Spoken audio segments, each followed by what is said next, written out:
राबिया अनम आज निदा यासिर का morning show छोड़ के चली गई, जो कि ARY डिजिटल पे चलता है। मैं आपको ये बताऊंगी कि वाकया क्या है।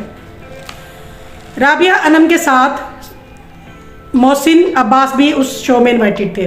राबिया अनम जो कि अपना सैलून भी चलाती हैं और बहुत ही प्रोमिनेंट शोबिस की पर्सनैलिटी हैं। मोहसिन अब्बास भी बहुत सी फिल्मों में काम कर चुके हैं, बहुत से ड्रामों में काम कर चुके हैं, मजाकरात में भी उन्होंने बहुत अच्छे किरदार निभाए। इसके अलावा आजकल सयानी ड्रामे में एक बहुत ही मशहूर कैरेक्टर कर रहे हैं जो कि ज़रबाब का है। अब हुआ कुछ यूँ कि राबिया अनम ने जैसे ही सेट पर मोहसिन अब्बास को आते देखा, उन्होंने कहा मैं इस शो में पार्टिसिपेट नहीं कर सकती जिस शो में औरतों को मारने पीटने और हरास करने वाला बैठा हुआ। उन्होंने मजीद कहा कि अगर आज मैं इस प्लेटफॉर्म को मोहसिन अब्बास के साथ शेयर करती हूँ तो मैं ताहयात ख़वातीन के हकूक़ के लिए आवाज़ नहीं उठा पाऊँगी। फातिमा सुहेल जो कि मोहसिन अब्बास की एक्स वाइफ रह चुकी हैं, वो दरअसल बैरिस्टर एहतशाम की अहलिया की बहन है। जब इनके लड़ाई झगड़े हुए थे तो वो अपनी प्रेस टॉक में उन्होंने कहा था कि ये शख्स मुझे मारता कूटता है, हरास करता है।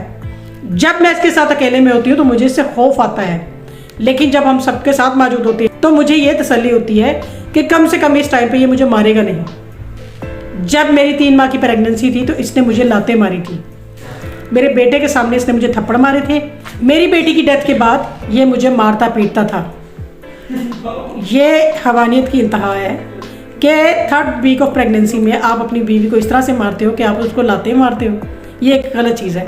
मज़ीद अपडेट्स के लिए साथ जुड़े रहिएगा। Thank you. अल्लाह हाफिज़।